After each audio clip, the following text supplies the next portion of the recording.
प्यारे बच्चों, आज हम कक्षा 10 का संस्कृत विषय का जो चतुर्थ पाठ है, चौथा पाठ शिशु लालनम, यानी बच्चों का पालन या बच्चों को जो है खिलाना, है ना, लालन करना उनका, यानी उनको खिलाना, उनसे आनंद प्राप्त करना, उनको खिला करके, इस तरह का एक पाठ है। तो इसको आप ध्यान से समझिए, बहुत ही अच्छा पाठ है। प्रस्तुतो अयं पाठः दिङ्गनाङ्ग विरचित संस्कृतस्य प्रसिद्ध नाटक ग्रंथः कुन्दमाल इत्यतः पंचमांक संपादनम कृत्वा संकलितो अस्ति। ये जो पाठ है, ये दिंगनांग नाम के एक व्यक्ति हैं, उनके जो संस्कृत का प्रसिद्ध नाटक है कुंदमाल, उसके पंचम अंक से लिया गया है, संपादित किया गया है। ठीक है। अत्र नाटकांशे रामः स्वपुत्रौ लवकुशौ सिंहासनम आरोहितुम इच्छति। इस नाटक के अंदर ये बताया गया है कि भगवान राम जो है अपने दोनों बच्चों लव और कुश को अपने सिंहासन पर अपने पास बिठाना चाहते हैं, है ना। किंतु उभावपि सविनयम तम निवारयतः, लेकिन दोनों ही उसको बहुत ही विनम्रता से ये बात मना कर देते भगवान राम को कि हम आपके साथ आपके सिंहासन पर नहीं बैठ सकते हैं, आप राजा हैं, है ना। सिंहासनारूढ़ है रामः उभयो रूपलावण्यम दृष्ट्वा मुग्धो सन स्वक्रोड़े गृह्णाति। फिर भी राम जो है वो उन दोनों की बहुत ही सुंदरता को देख करके, उन दोनों की बातों के तरीके को देख करके इतने खुश हो जाते हैं कि वो उनको अपने गोद में बिठा लेते हैं। पाठे अस्मिन् शिशु वात्सल्यस्य मनोहारी वर्णनम विद्यते। इसमें बताया गया है कि छोटे बच्चों से हमको जो आनंद मिलता है तो वो है वात्सल्य कहलाता है। छोटे बच्चों को देखकर जो खुशी मिलती है उसको वात्सल्य कहते हैं। तो उस वात्सल्य के बारे में यहाँ बहुत अच्छे से बताया गया है। तो ये एक नाटक है, तो नाटक की तरह से ही इसमें जो संवाद चलता है, तो इसको आप देखिए, ध्यान से समझिए। सिंहासनस्थ है राम, है सिंहासन पर बैठे हुए हैं भगवान राम। ततः प्रविशतः विदूषके नोपदिश्यम मान मार्गो तापसो कुशलवो। तो तभी विदूषक के साथ में, विदूषक वो व्यक्ति होता है जो राजा को खुश करने का जो काम करता है, कॉमेडियन टाइप में, थोड़ा बुद्धिमान भी होता है वो। तो ऐसा व्यक्ति जो राजा को हमेशा खुश रखता है उसको विदूषक कहते हैं। तो विदूषक के साथ में लव और कुश, यानी कुश और लव दोनों आते हैं। विदूषक इत हित आर्यो, अरे आप दोनों इधर से आओ। कुशलवो रामम उपसृत्य प्रणम्य च अपि कुशलम महाराजस्य। अब कुश और लव जो है राम जी के पास में जाते हैं, भगवान राम के पास जाते हैं और बोलते हैं, क्या महाराज कुशलता से हैं, क्या महाराज ठीक हैं। तो राम कहते हैं, युष्मत् दर्शनात् कुशलमेव। आप दोनों को देखकर मुझे बहुत अच्छा लग रहा है। भवतो किम वयम अत्र कुशल प्रश्नस्य भाजनम एव न पुनरतिथि जन समुचितस्य कंठश्लेष्य अहो हृदयग्राही स्पर्श। तो वो जो है भगवान राम जो है, आप दोनों का कैसे हैं, आप दोनों के बारे में बताइए। राम जी कहते हैं उनको, और पुनरतिथि जन से समुचित से कंठाश्लेष, और उनको जो है देख करके गले से लगाते हैं, है ना। उनको देख करके बड़ी प्रसन्नता होती है। और आसनार्धम उपवेशयति, और उनको कहते हैं कि आप यहाँ बैठो मेरे आसन पर, यानी कि भगवान राम की कुर्सी बड़ी सी है, तो कहते हैं कि तुम दोनों यहाँ बैठ जाओ मेरे पास कुर्सी पर, है ना। तो उभौ राजासनम खलवेतत न युक्तम मध्यासितुम। दोनों के दोनों कहते हैं, उभौ का मतलब दोनों कहते हैं कि महाराज ये राजा का आसन है और इसलिए हम दोनों का ही इस पर बैठना उचित नहीं है, यानी कि एक मर्यादा के कारण कि अब राजा महाराजाओं के साथ में बैठना उचित नहीं है। मर्यादा भी कहती है कि तपस्वी बालकों का राजा के आसन पर बैठना उचित नहीं है। तो राम कहते हैं, सव्यवधानम न चरित्र लोपाय तस्माद अंकः व्यवहित मध्यस्थाम सिंहासनम। कह रहे नहीं, इससे आपके चरित्र पर कुछ भी दोष नहीं लगेगा, कोई आपको कुछ नहीं कहेगा, और ये तो सिर्फ आपको यहाँ पर प्रेम पूर्वक बिठाने के लिए बिठाया जा रहा है। मतलब ऐसा नहीं है कि भाई आपको, है ना, इस आसन पर बिठा करके आपका कोई ये कह जाए कि तुम लोग, है ना, जो राजा के साथ बैठ गए, है ना। फिर भी चलो, अगर नहीं हो रहा है तो अंकम तस्माद अंकम व्यवहितम अध्यस्थाम।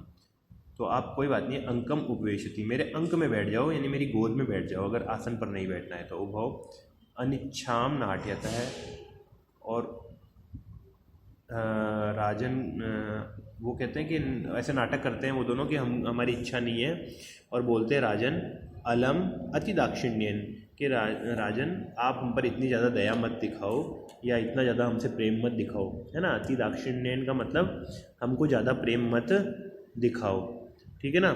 तो राजा कह रहे हैं कि अलम अति शालीनतया, कि अरे तुम भी है ना अति शालीनता मत रखो, यानी बहुत ज़्यादा शालीनता तुम बता रहे हो, तो वो शालीनता मत दिखाओ, ठीक है ना।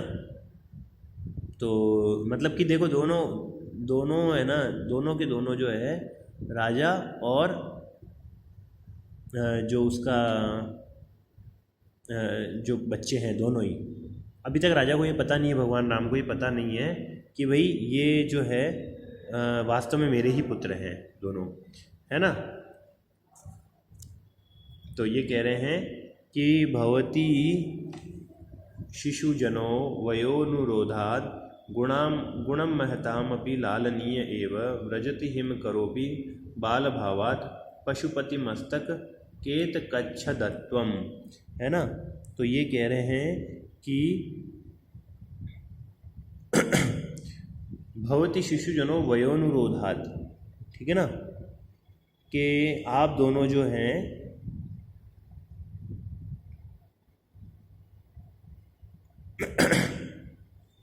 सॉरी बेटा,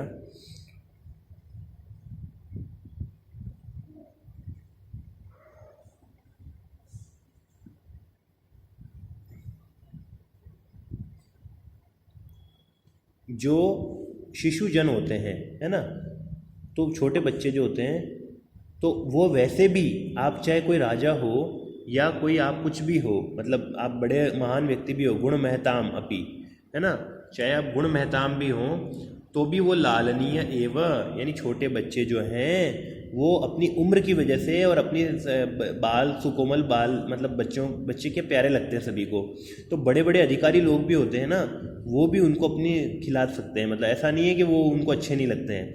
जैसे कि ये बता रहे हैं व्रजति हिम करोपि बाल भावात, जैसे कि जो छोटा सा चंद्रमा होता है ना, वो भी हिमकर का मतलब चंद्रमा यहाँ है, तो चंद्रमा जो है वो भी छोटा वाला चंद्रमा, यानी पहली जो तारीख होता है उसका जो चंद्रमा होता है वो भगवान शिव जो है पशुपति मस्तक केत कच्छदत्वम, वो भगवान शिव के मस्तक पर खेलता है। कहने का मतलब है भगवान शिव ने उसको अपने मस्तक पर धारण किया है, छोटे से चंद्रमा को, बड़े चंद्रमा को नहीं। आप देखते होंगे कि भगवान शिव के मस्तक पर ऐसे छोटा सा चंद्रमा लगा हुआ है। तो वो कह रहे हैं कि जैसे छोटे बच्चे होते हैं ना, वो इतने प्यारे होते हैं कि उनको बड़े लोग भी खिलाते हैं, बड़े बड़े महान जो बड़े बड़े राजा महाराजा भी हैं उनको भी वो बहुत अच्छे लगते हैं। तो इसलिए आप ऐसे मत सोचो कि भाई आप जो है राजा का सम्मान या इतना करने की कोशिश मत करो, क्योंकि आप वैसे भी बहुत प्यारे हो, और भगवान शिव तक जो है एक छोटे से चंद्रमा को अपने मस्तक पर खिलाते हैं, मस्तक पर अपने केत कच्छद मतलब कि अपने बालों के गुच्छों के बालों में फूलों के गुच्छों की तरह से उसको रख रखा है ना। तो राम कहते हैं एषः भवतो सौंदर्यावलोकजनितेन कौतूहलेन पृच्छामि क्षत्रियकुल पितामहयो सूर्यचंद्रयो को वा भवतोर वशस्य करता। तो फिर राम उनके रूप गुण सौंदर्य को देख करके उनको कौतूहल होता है कि आखिर ये दोनों बच्चे कौन हैं। तो पूछते कि आपका क्षत्रिय कुल है, आपके पिता का, आपके दादा कौन है, आपका कुल सूर्य कुल का है या चंद्र कुल का है ना, क्योंकि आप क्षत्रिय कुल के लग रहे हो, आप तापस तो लग नहीं रहे, ब्राह्मण तो लग नहीं रहे, तो आप क्षत्रिय लग रहे हो, तो आपका सूर्य वंश है या चंद्र वंश है।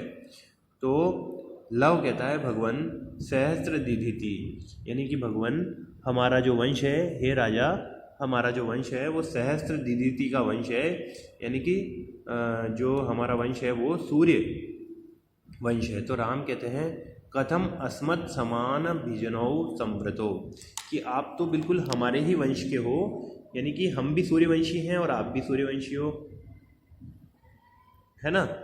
तब फिर विदुषी कहता है किम द्वयोरप्यकम एकमेव प्रतिवचनम, क्या दोनों ही एक ही बात बोल रहे हैं, यानी क्या दोनों लव और कुश दोनों का वंश सूर्यवंशी है।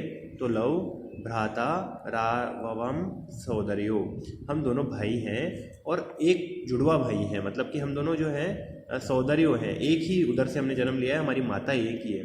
तो राम सम रूप है शरीर सन्निवेश है, वयम सस्तु न किंचिद अंतरम। तो आप दोनों जो है समरूप लग रहे हैं, एक रूप लग रहे हैं, कहने का मतलब है ना। तो लव कहता है आवाम यमलो, हाँ, और हम दोनों जो है यमलो है, यमल का मतलब होता है जुड़वा, है ना, यानी आप दोनों का शरीर एक जैसा लग रहा है, उम्र में भी कोई फ़र्क नहीं लग रहा है।